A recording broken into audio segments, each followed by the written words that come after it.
introductory language that I had drafted for the informed consent page, so the initial page that people will see.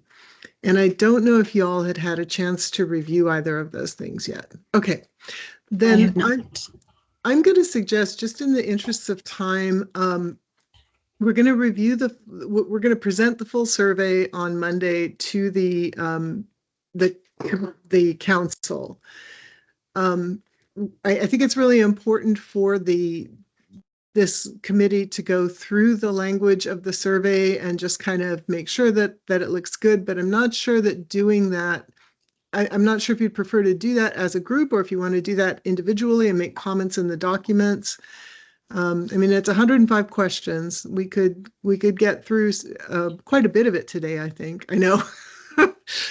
About half of those questions are everybody will have to answer, and then about half of them will just be for folks who've had the experiences that we're asking about. I can't hear you. Sorry. Just so I'm on the right page in Basecamp, I'm in survey writing committee. I assume I'm looking at survey drafts and I see like draft informed consent. Is that the most up-to-date one? Yeah, I had actually put them in documents for review in the language committee folder. Oh, smart. But either way, I think they're the same. I think they're the same documents. I don't think there have been any changes. So. Oh, that's awesome. Thank you. I'm so sorry that I missed that. No worries.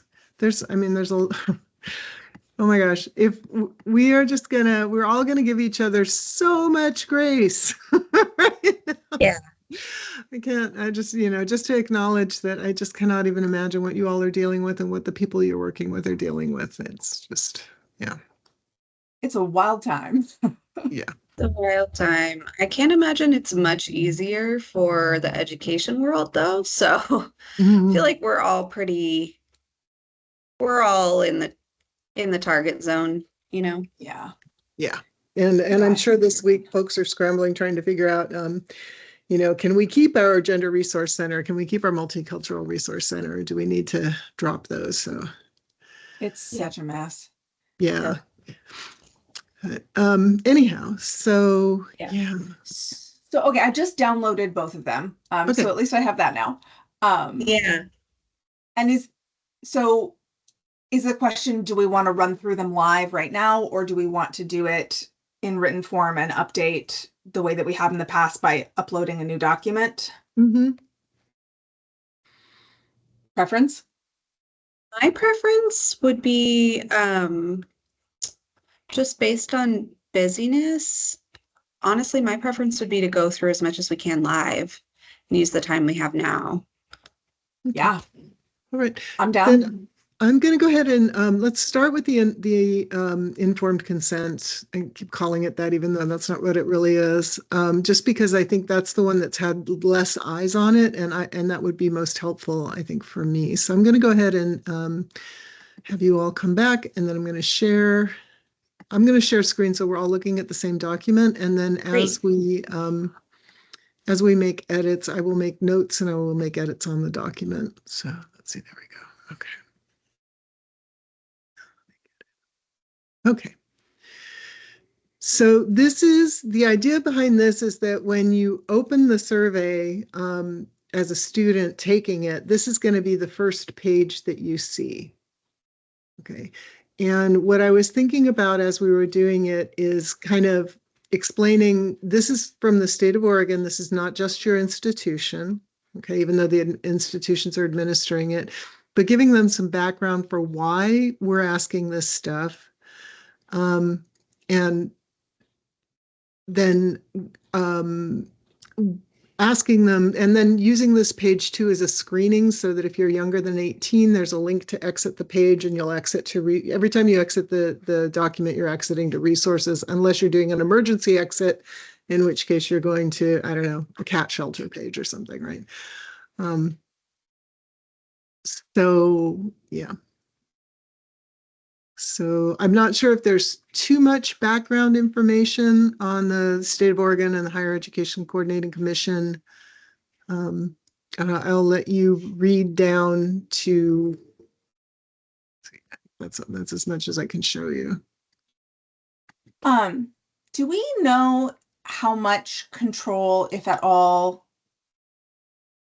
folks will have in the survey platforms for things uh, like hover text or footnotes or things like that? Um, I was on a website in the not too recent, sometime in the last month or so. All time has lost meaning to me. And it Mhm. had an awesome feature where it had like footnotes that were like hover text. So for like some of the really detailed stuff, like I could imagine like for more information on the law, like that as a footnote, and it just shortened the amount of text that was on the page. And it was really helpful for me just to not be like faced with the wall of text, which is so hard and like impossible to avoid. But I Mhm. don't know if that's an option that exists even in the formatting.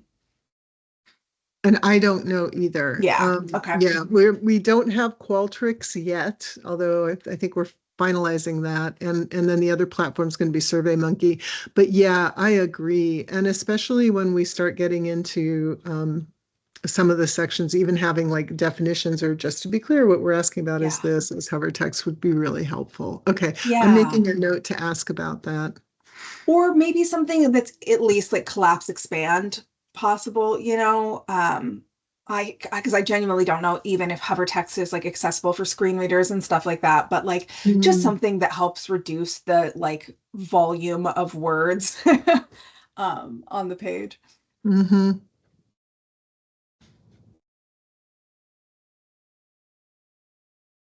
This could also be 2 pages easily. Right, we could also split it, and that might help. Because I remember people are going to be taking this on their phone too. Mhm. So yeah, it's a lot of text. Maybe there could even be something like welcome to the test, like starting with this survey is for students, blah blah blah, and then having a link that's like, if you would like to know more about why you are being offered this survey, who is offering it, etc., click here so that folks who want to are interested in like maybe dropping this survey is intended to increase awareness um like and letting that be like putting that down there and then having that be a launch to a link or something like that. I don't know, again, if any of that is functional within the platforms or useful. I'm just trying to think about how to reduce total text volume. Yeah, I would According agree to a with that Google too. search, Qualtrics does have hover text ability. Okay, cool.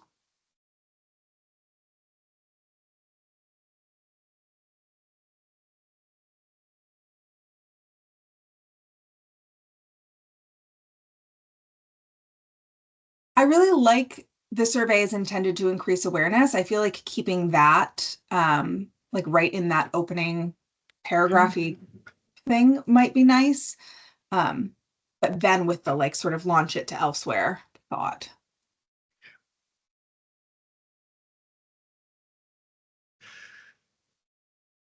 So Microsoft says you tried to delete that text. I'm not going to let you copy and move it anyplace else.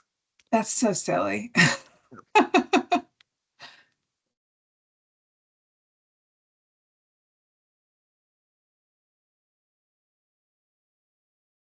I'm not going to worry about formatting. Okay.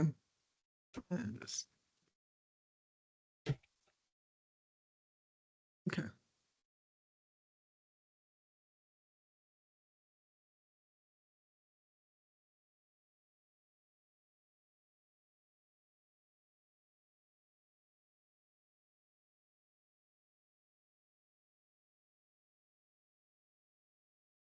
So one thing that we're all, I think, really sensitive to is we're going to be asking kids, "Hey, are you trans? Yeah. Are you in the country legally?"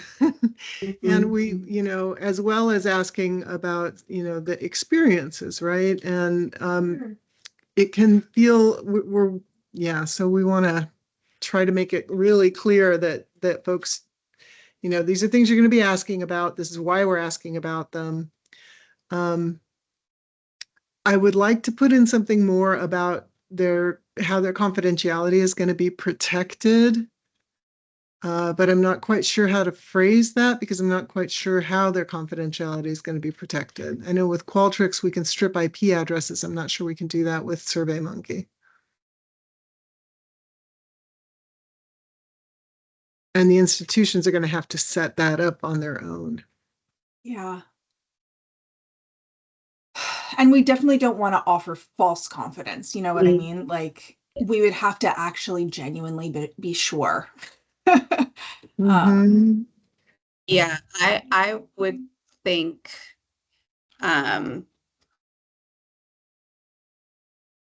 possibly adding in, if it is possible to add in like a contact for who at the university they can ask if they have questions about the confidentiality of their answers. More so than like trying to get them to feel comfortable that there will be confidentiality. Yeah, I agree with Martina. Better to say less and just have people know that they can answer it or not answer, and then give them a link to more information.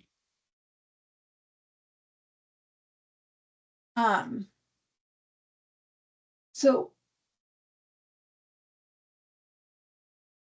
now I just distracted myself.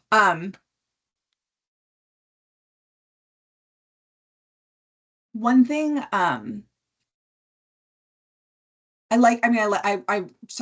my brain is all over the place and I'm also bad with the brains today. I really like that. I feel like that gets at it. I already skipped ahead like a jerk. One of the things that I learned doing plain language training was about shortening sentences and things like having thought lists and things like that to break up bigger sections. So like I just did a quick readability calculation, which is how I distracted myself. And it was like above 12, 12th grade. So I did like a little revision of the some of the language used in this survey paragraph, and got it down to like where is it now? Like 9th grade. Mhm. I'm going to send that to you in the chat. Okay. I don't know if you like any of that. So of course this is all an option, not a requirement. What you use to do that calculation, because that would be super helpful for stuff we create. Yeah, I love this website. I will send that to you in the chat. I think this website's the best one because it has a whole bunch of different, it uses a bunch of different calculations. We know that like some of the like grade level checker calculations are like more or less biased than others. And especially a lot of them are really biased against like long words or even words like harassment or whatever. Like what we often do at SAS is when we're trying to check the grade level of something, we'll take sexual out of everything and we'll put in like purple or something like that, and we'll recalculate it and it'll be like it'll like automatically drop by 5 grade points or something like that, because it just automatically says like that is a higher grade level word. And like, I'm sorry, I cannot use a euphemism here. Like we are sexual assault support services. But I like this one because it does a better job of averaging them, so you're less likely to get that. That's great. Yeah, this is a good one. Okay, I'm having trouble. Sorry, my fingers aren't working really well, and I'm having trouble copying the text, so I'm trying to work on that right Oh, now. I'm sorry. No, it's not you. And I can also have my own draft that I email to you, or that I upload to the thingy with any of those changes that I'm making. If it's helpful. Yeah, if you could, it's only letting me copy like one word, and it's probably me. It's probably my fingers not working well, but yeah, if you could. Yeah, no problem. Okay.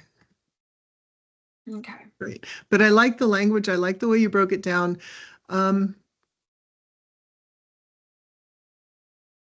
Yeah.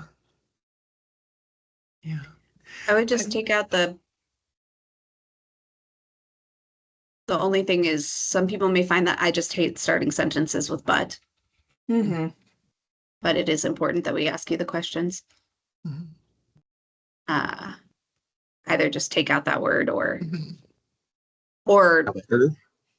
switch that back to comma, if that's possible.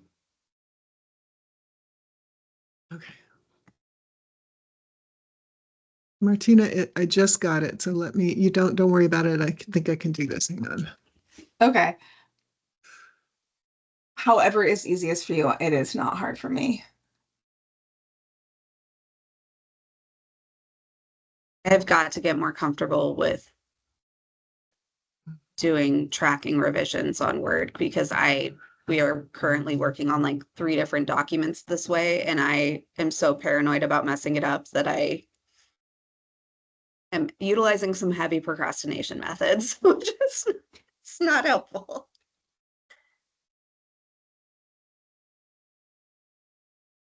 And did we decide the sentence was just going to start, it is important that we ask the questions in this way? Sorry. Or however.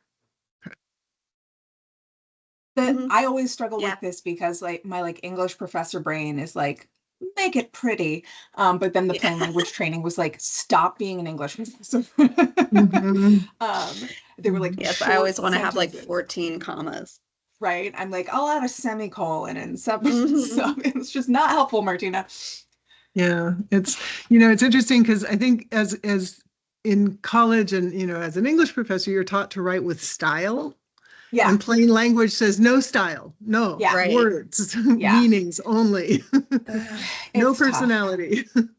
And I think there's something to be said for there being some spaces in which like stylistic choices are also didactic and like they are meant to do something, like they are actually helpful for comprehension, and other times where it's like not in these instructions for how to call your crisis line, Martina. Like you don't need to count the iambic pentameter of like we're not helping here.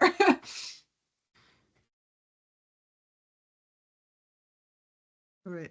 So we've got, okay, so we've got that replacement, that more simplified language. And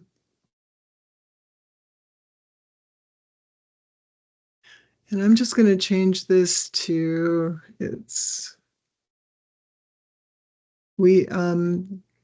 it is intended to increase. I hate that. Can we think of another way to say that?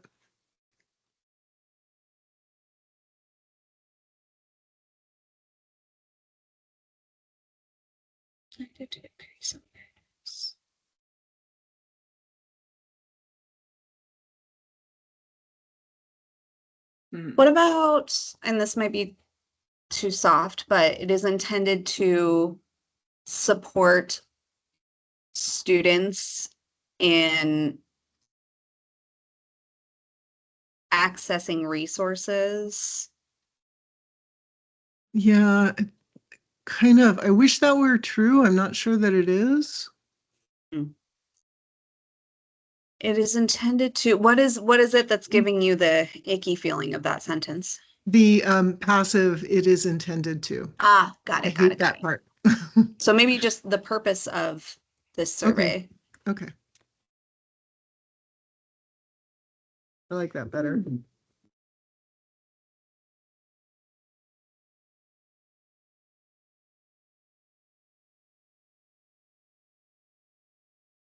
Okay, thank you. Yeah. This is much more helpful for my brain than reading through it by myself. Okay. All right. And then the last 2 or 3 paragraphs, the survey takes most people between, we have no idea yet.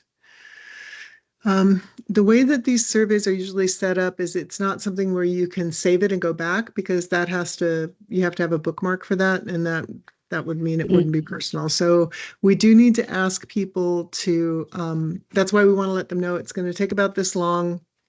And we want them to be thinking about when and where they're taking it. Does that paragraph kind of get that across, or is there a better way to say that? I was just doing a little revision on that to try to drop the grade level a little as well. Let me see what I got. Question, is it possible for them to, if they did exit the survey, for them to try taking it again later if they did not finish it, or will that not work? So that's one of those really nerdy kind of things because you want, if you can, you want people to be using a one-time link. Because if you let them go back in, people can mess with it, right? Or they Right. can send the link to people who are outside the school system. Right, So right. generally speaking, it's just you're only going to have one time. You will not be Okay. able to take it more than once. Got it.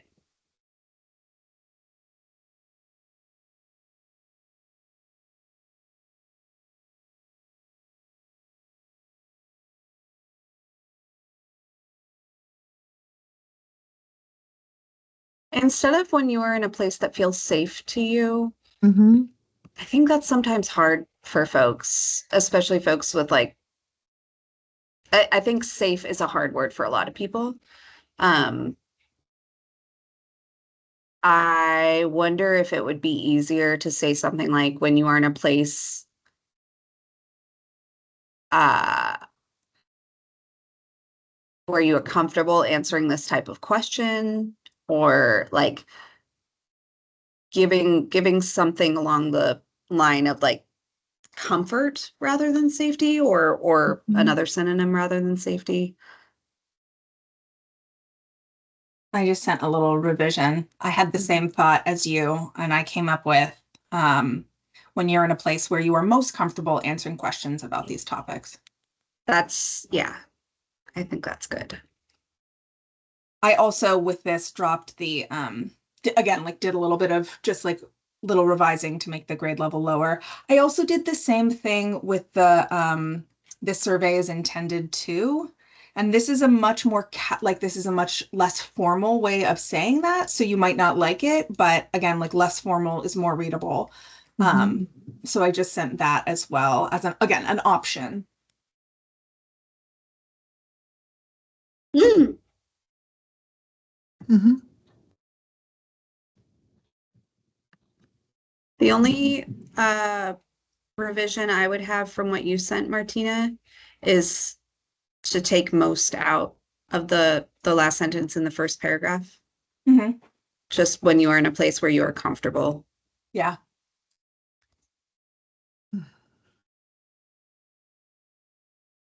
I was speaking to somebody a couple weeks ago, and they were very, very heightened. And so we were just going through like some grounding tools, and I used the word safe, and it was a good reminder for like what advocacy used. This was just a person in my personal life of what advocacy used to be like, because they were like, I am not safe though. I'm not safe ever. My body never feels safe. So like safe is too high of a bar.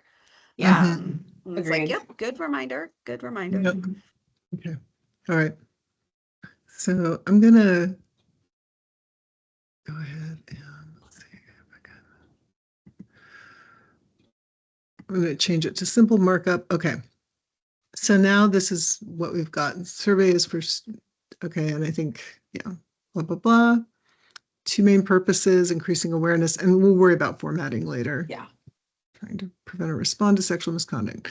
The survey includes sections that ask you to share information about experiences you might have had with sex and gender discrimination, such as, we'll let those out. There are also questions about your demographic information. I think demographic is better than identity. It's still probably a longer word than most of the online tools are comfortable with for syllables, but I can't think of a shorter way to ask it.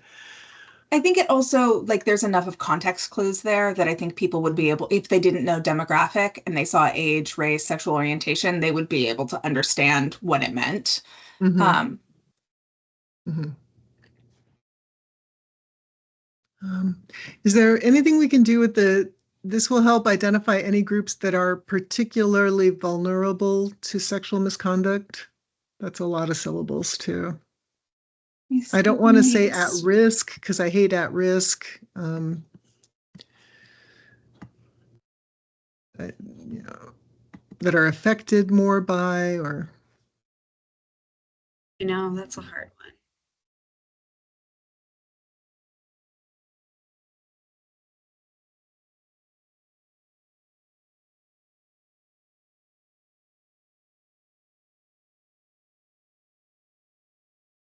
Hmm. Maybe have experienced higher levels of sexual misconduct or have experienced more often. I think vulnerable can be a charged word also sometimes. Mhm.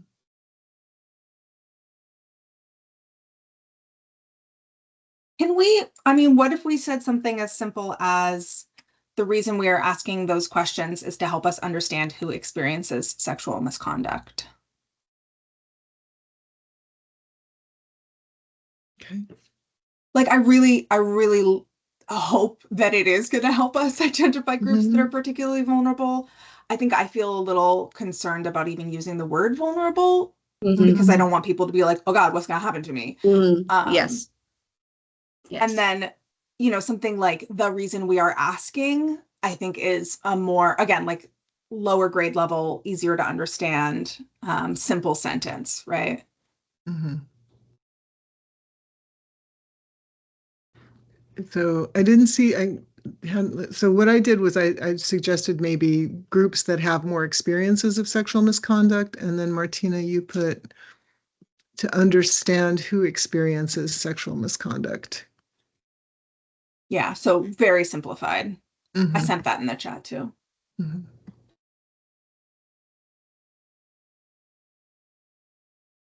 I think it might be helpful to think about no, that thought wasn't all the way thought out.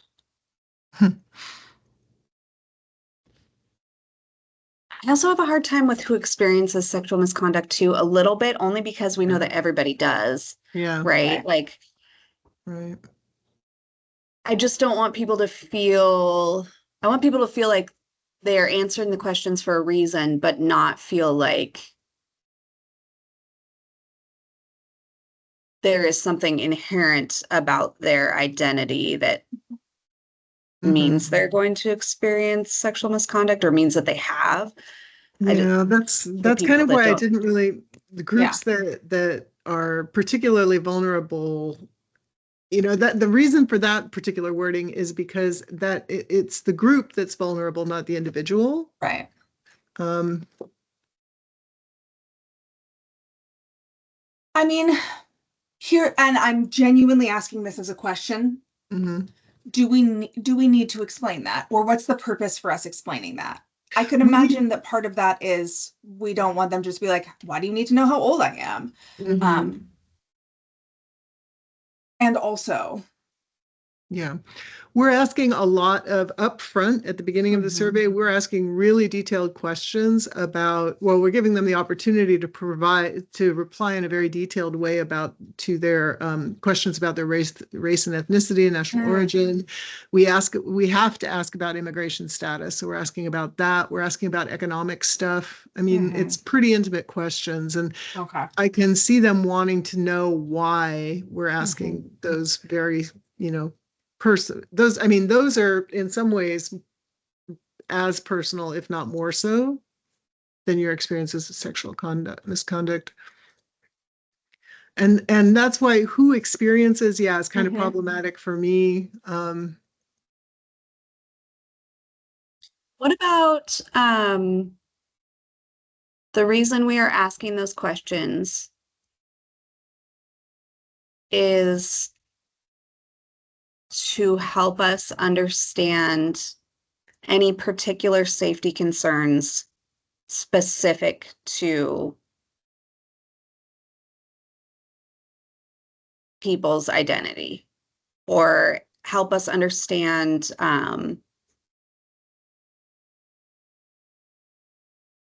who is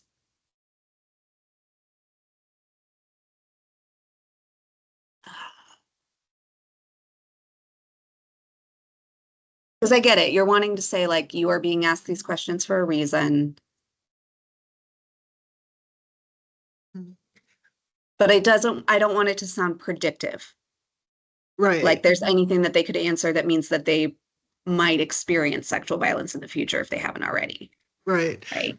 And that's why I like vulnerable, because it doesn't talk about it. Vulnerable implies that there is an outside force that could harm you, rather than, oh, these are the experiences that people like this have. I wonder, we're not just trying to find out who's more vulnerable, we're also trying to find out who's less vulnerable, right? Mhm. So I think maybe we could take out that notion in Mhm. entirely, because truly, like, the what's interesting about this data is not just this group's more vulnerable, but like in general, here's the picture of the people who experience sexual misconduct and how. So what about just sent it in the chat. The reason we're asking those kinds of questions is to help us understand more about the experiences of different groups of people. Okay. That's like very simplified, I know. So like in some ways it feels like it's not actually getting at the same thing, but we could also do something like, for example, are some groups of people more likely to experience sexual violence than others? Like we could give more to frame it if we wanted to. I think what you did right there is great. I like it. Yeah. That works. Yeah. I also have for that that next sentence about perceptions. Mm-hmm. How about this?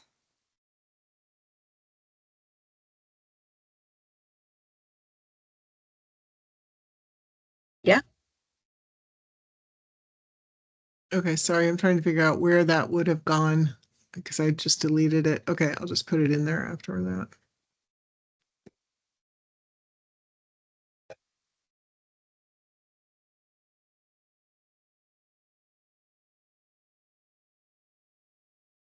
Is that where it would fit? Sorry, I've got it on simplified view, so I can't really.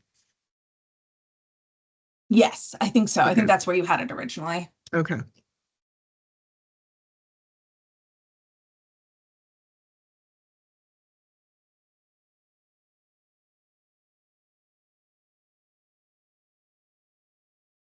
And I'm going to say would because rather than could. Okay. Mm-hmm.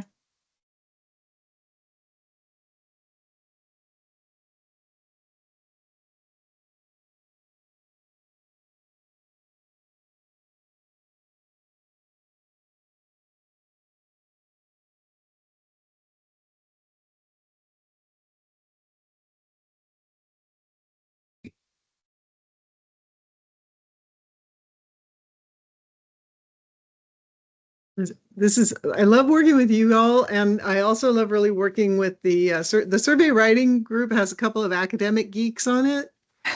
And I was like, and if you write like this academically, you're not taken seriously. Yeah, Right. yeah, Right. Yeah. And so they're like, I can tell that when they're making edits, they're thinking about how can I have my peers take me more seriously, and having to keep reminding them that we're really looking for vernacular. We're really looking for that common language. Because this is also going to be taken by people whose first language is not English, and we don't really have a way to translate it, right? Yeah.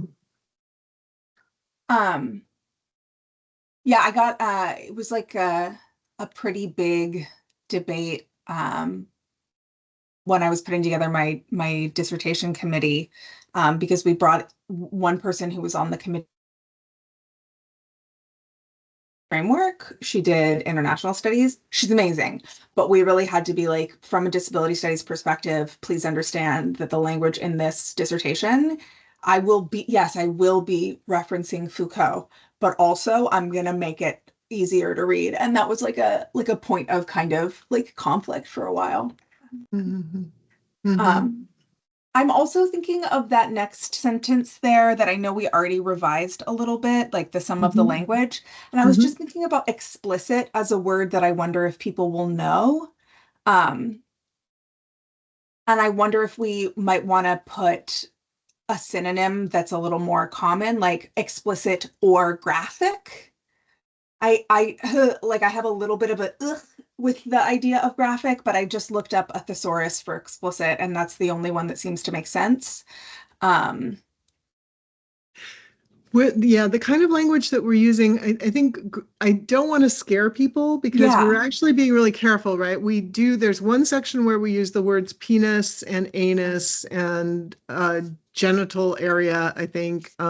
We talk about penetrative and non-penetrative sexual contact, and we sort of describe what we mean by those things. So it's not, I don't want people to think graphic, oh my God, they're going to ask for details. So we could, let's see. What about explicit or specific? I'm like just literally looking at the thesaurus. Okay. Uncensored. Mhm. Uncensored. Oh no, full Survey's frontal. gone That's wild. not right. Mhm. Sure. Yeah, I mean, some of Actually, these are great, explicit. but they're more difficult. Like unambiguous, fantastic. Mhm. Oh, how about blunt? I thought about blunt. Yeah. Uh, How about just, we will use some terms to describe we use language to describe sexual body parts and some activities. Some people may find this uncomfortable. That's like really specific. Yeah. I mean, we could even, yeah. I'm just testing this out. Mm-hmm.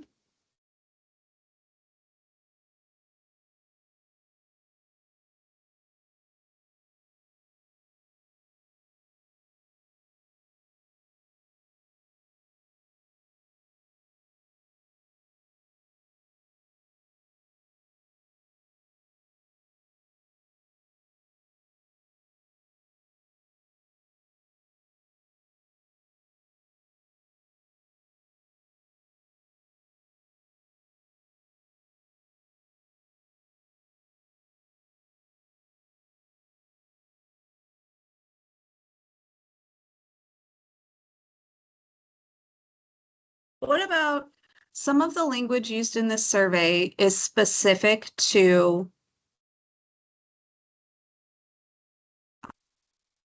specifically refers to body parts and sexual acts. Some of the language used in the survey specifically refers to body parts and sexual acts. Boom. I like that. Yeah, I think I just came up with almost the same thing.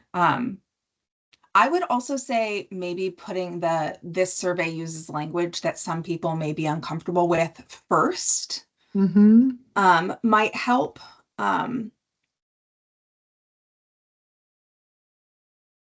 Just to kind of frame that.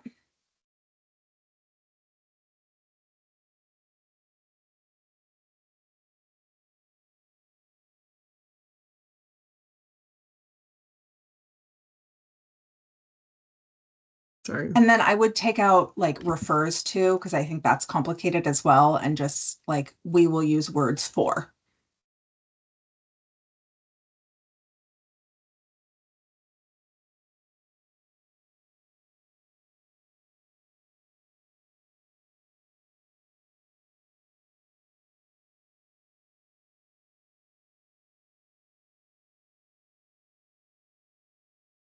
Yeah, that drops the grade level quite a bit, it looks like. Yeah.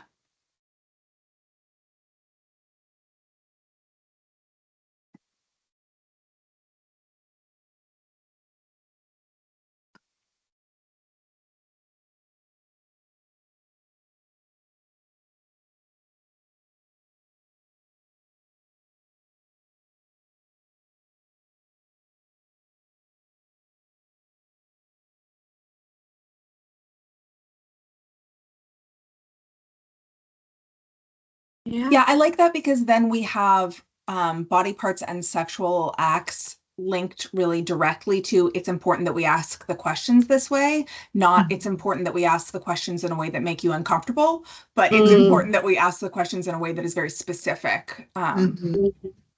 Mhm. Yeah. I am really happy with this. I This is don't so know how- cool. Great. Okay.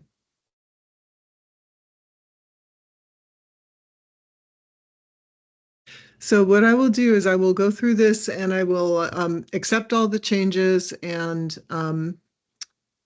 do some formatting on it. I will upload it and replace the existing document. So the existing document you can always find in Basecamp. If you replace it, it doesn't make it go away. It just like kind of files it underneath. So you can always find the original one if you have any questions. Okay.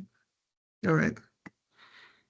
Okay. Can you maybe add like a comment note about that as well, about which draft you just uploaded? Because I find that Yes. sometimes I get confused about what happens when.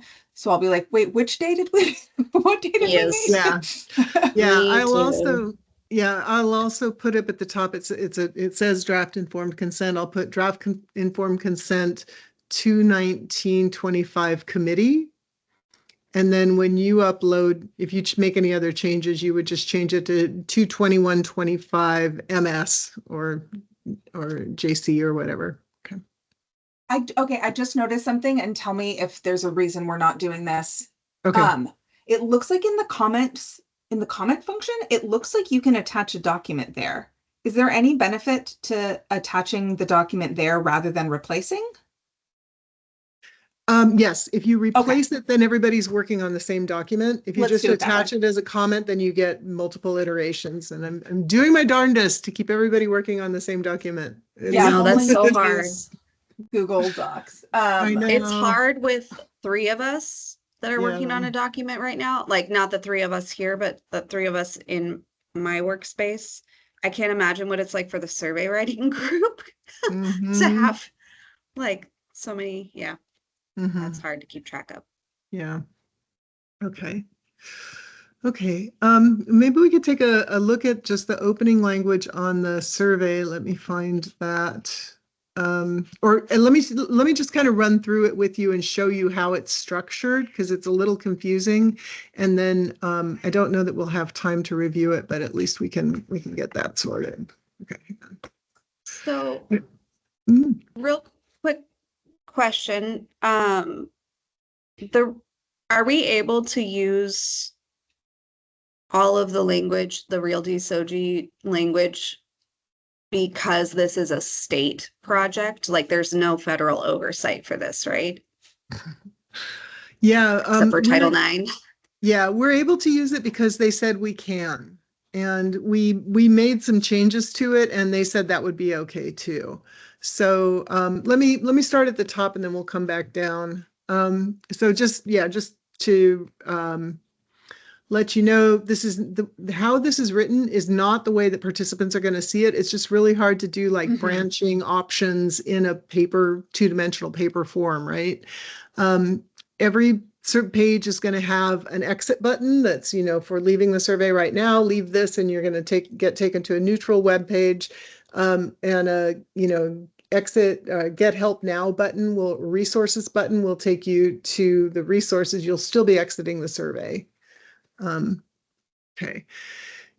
Well, although we could have that as a pop-up, I guess that might be the best thing to do. Have that as a pop-up. What do you think? Yeah, I would agree with that. Okay. Having it as a pop-up so that they can choose whether they actually want to leave the survey. Okay. All right. And then, right. So we have the opportunity to provide them with some optional questions that we think they might want to ask that might be important, but might not be core questions that we think everybody needs to answer. So there are 5 sections in the survey. By the way, I've tried to be really clear about what participants are going to see and not see. They won't see any of this explanatory stuff. So the first one is we start off with the demographics because although a lot of the surveyors prefer to do demographics at the end, I think it's really helpful to have it at the beginning, especially with this kind of topic, because it allows you a way to sort of get into the survey and see how it's structured before we start asking you if you've been sexually harassed. And then we will ask all students if they've had those experiences of different kinds of harassment. And the questions, by the way, the questions in the survey, there are a bunch of things that would have been really interesting to ask about that we decided not to ask about because it's so long. And there are also questions that were like, do we really need to know their economic level? And the law says we have to ask about it. So, all right. Then if you say, yes, I've had any of these kinds of experiences, then you're asked to give some follow-up information. And you're also asked to talk about, did you report it? You know, did it have an impact on you? What was that impact? Those kinds of questions. And then at the end, we come back to the attitude, safety, and awareness. So all students will answer sections 1, 2, and 5, and only those questions that have had, or those students that have had experiences answer sections 3 and 4. Okay, so that's how this is set up. So this is really important information. I don't know that it has to be here, but we felt like this was really important because we don't use the terms sexual assault, sexual abuse, stalking. We don't use any of those. We describe all of these experiences as sexual misconduct when we have to use a descriptor for them at all. And we try to avoid it. We try to keep it as behavioral as possible. So in section 1, this is a duplicate, but that's okay. We've asked them already that in the consent page, but I think it's okay to have that there just as a reminder.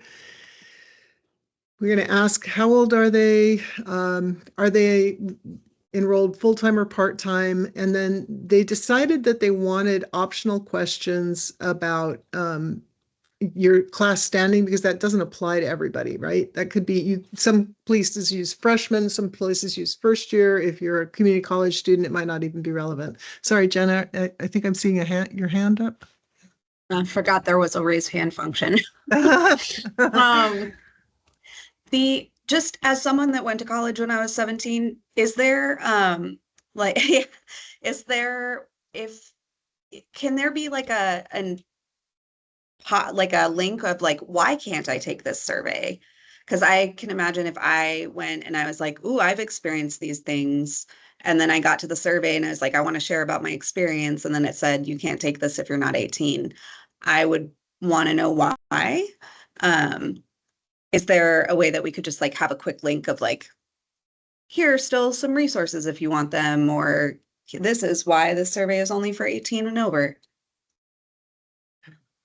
They will get taken to the resource page when they leave.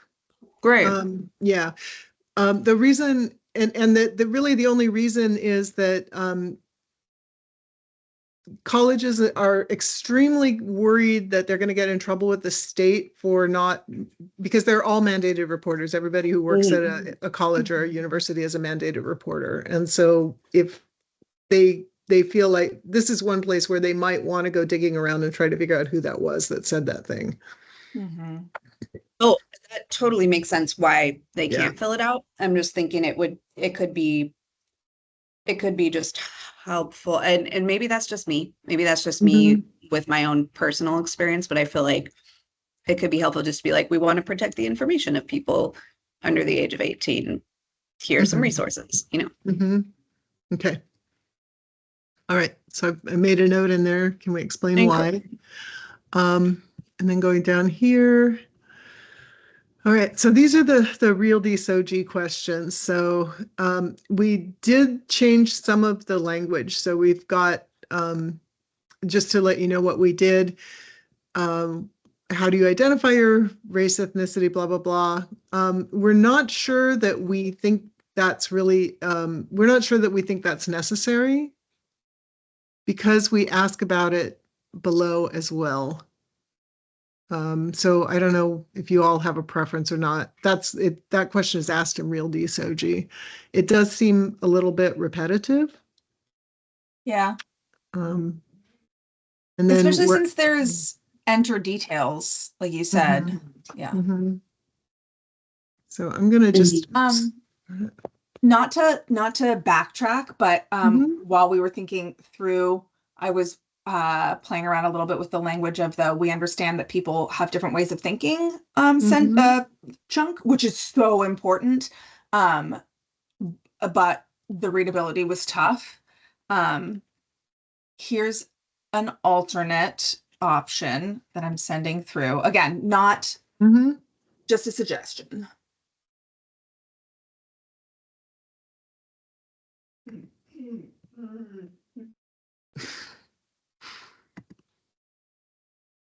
Sorry, one of my cats is running around being an idiot, and it's really bothering my dog. She would really like it. She gets upset when the cats act like idiots.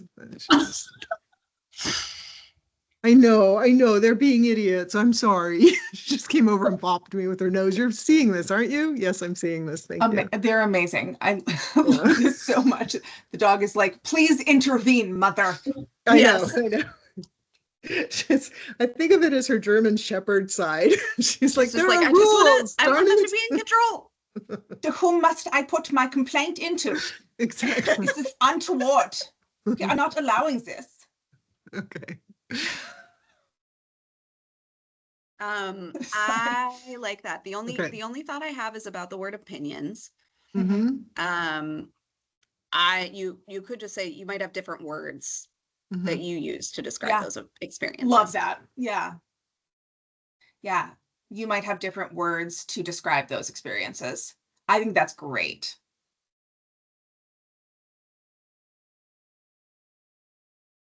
Okay. So I'm trying Yeah, to chew as okay. quietly as possible, so hopefully you guys aren't hearing me. You're okay. How's that? You might have Yeah. different words for these experiences. Okay, got it. Okay. Yeah. Okay, Or we're so gonna. maybe then we want to say you might use different words for those experiences. Okay. Okay, there we go.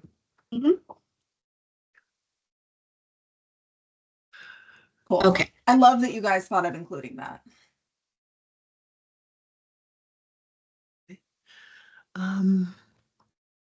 So yeah, so I'm just gonna go ahead and run through this. So we've got for the SOGI, we changed this as well. And then we reminded people, we were asking, oh, and this is where we might need to change that language again.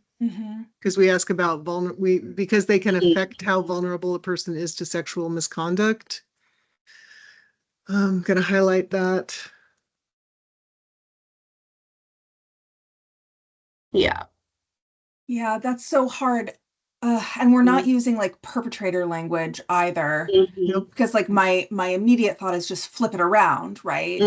How likely perpetrators are to target those groups. But like I wouldn't use that language. But I don't think that I don't think that's right. Yeah. And I think it's yeah. also so hard, which I know everybody is thinking about this in this room and in the whole survey committee, I assume anyway.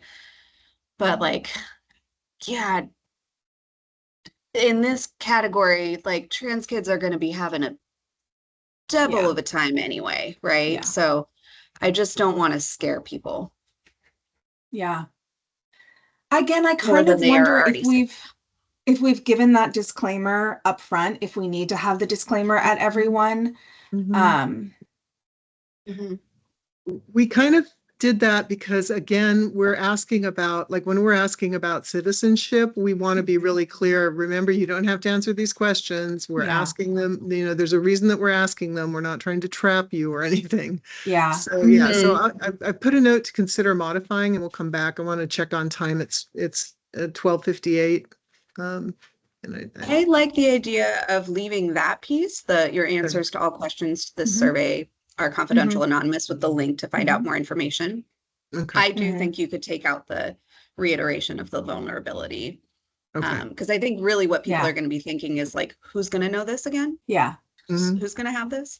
I might also suggest that instead of please note, we use reminder or like be aware. I don't think I was literally just considering like what would a non-native English speaker think we mean by note?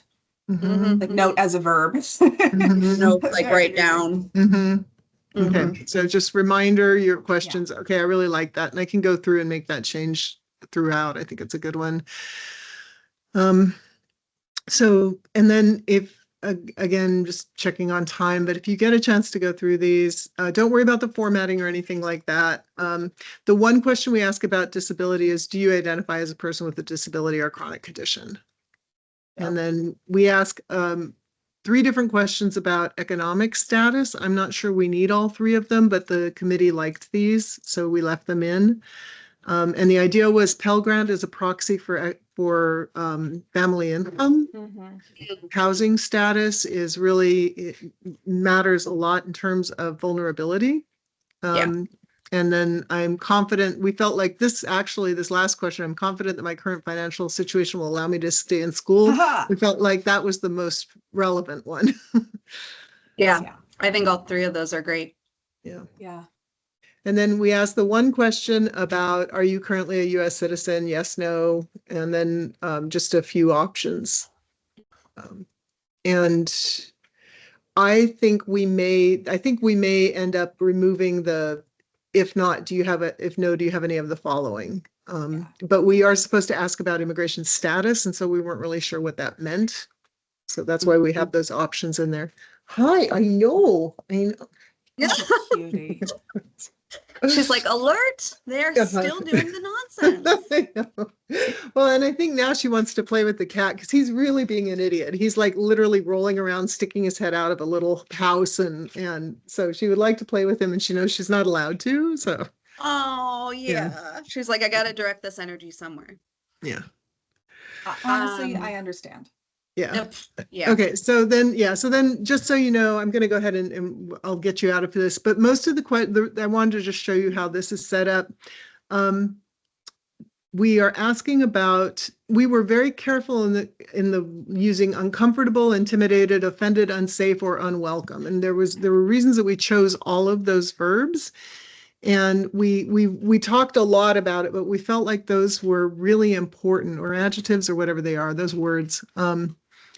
If someone is, there was an example of someone's professor saying, well, I know you didn't like your grade. Why don't you come over to my house? We'll have a glass of wine and talk about it. And that might not have made you feel unwelcome, but it sure probably made you feel uncomfortable or maybe unsafe. We wanted to give, because people describe their reactions in so many different ways. And of course, because whether or not it's sexual harassment depends on how you feel about what the person's saying, we wanted to leave that as open as possible. Yeah. And so we're using a bunch of follow-up questions. So it's, did this thing happen? And then how many times did it happen? We are using up to 10 because some of the research that Mary Koss did with the SESV, if you ask once or two or more, people felt like there was a right answer. And so asking a whole bunch of different ones made it kind of normalize that range. That's really interesting. Yeah, I think so too. And then about when did it happen? Because we don't expect anybody to remember the dates of this kind of crap. And this is all since you enrolled at this school. So not since you started taking classes here, because maybe this happened in orientation before you got to campus, right? But since you enrolled here. And then where did it happen? We have had some questions, some discussion about that. And then under who, this is our language. So we understand that there are many ways to describe someone who commits sexual misconduct, and many people may find it difficult to think of the person who harmed them as a perpetrator or offender. We don't want to minimize the impact of their actions.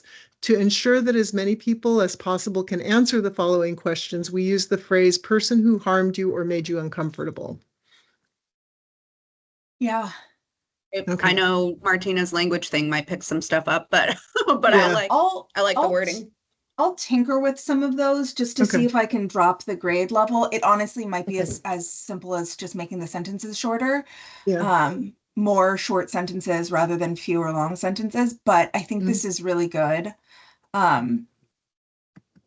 Yeah, because we know that there are going to be some people who are like, well, yeah, I mean, he had sex with me when I didn't want him to, but he's not, he's not an offender. Right. He's not a perpetrator. Course, there are going to be other people who are like, don't you're causing the person who harmed me. This is a rapist, right? Like, so we're trying to find that middle ground there. So, and then we ask, if you knew who the person was, if they were affiliated with the school, and if they weren't, and then just some general information about who they were. So you can take a look at that.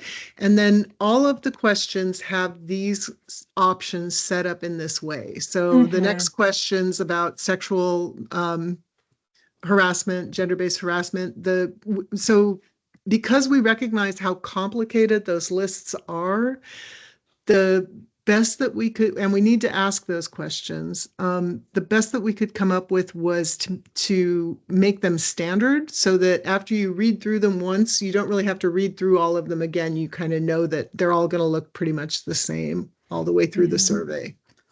Sorry, y'all, I have to Yeah. hop off because Yeah. we're in the midst of a staff meeting, but No worries. I'll read through this before Monday. Okay, Yeah. great. Okay. And I don't mean to end the meeting. If you two can keep Yeah. going, great. I just have to hop off. Yeah, no, I have a 1:15 that I have to hop onto, but this is great. Yeah, Okay. this was really great. Okay. Everyone did so much work. This is fantastic. Unbelievable.